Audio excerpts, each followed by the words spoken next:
নারায়ণগঞ্জ 4 আসনের সংসদ সদস্য একেএম শামীম ওসমান বলেন, আমার প্রধানমন্ত্রী আমাকে মন্ত্রী হতে বলেছিলেন, আমি মন্ত্রী হই নাই। ভণ্ডামি করতে রাজনীতিতে আসি নাই। আমি আপাকে বলেছিলাম আমাকে না পা আশরাফ ভাইকে মন্ত্রী বানান। আমি মন্ত্রী না হয়ে আশরাফ ভাইকে মন্ত্রী হওয়ার জন্য বলেছিলাম। মন্ত্রী হওয়ার জন্য রাজনীতি করতে আসি নাই।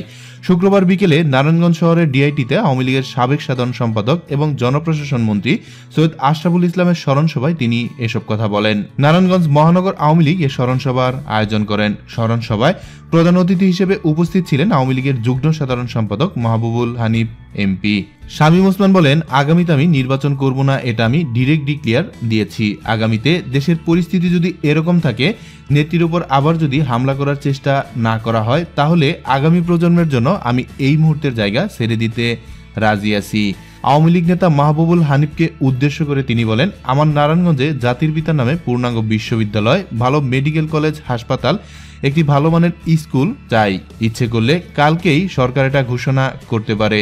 আপনি হানিফ ভাই নেত্রীকে এই বিষয়ে বলবেন। আপনি থাকলে আমি সাহস পাই। প্রয়াত আওয়ামী লীগ নেতা সৈয়দ আশরাফুল ইসলামের স্মৃতিচারণ করে শামীম ওসমান বলেন, আমি আশরাফ ভাইকে ভিন্নভাবে চিনি। গত 96 সালে আমি এমপি হই, তখন আমার বাম দিকের সিটটাতে আশরাফ ভাই বসতেন আর আরেক সিটে বসতেন তাজ ভাই। পৃথিবীতে যতজন ভালো মানুষ আমি দেখেছি তাদের মধ্যে একজন হচ্ছেন আশরাফ ভাই।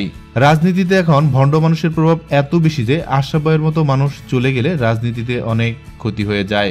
এ ক্ষতি শেখ হাসিনার ক্ষতি, এ ক্ষতি বাংলাদেশের ক্ষতি।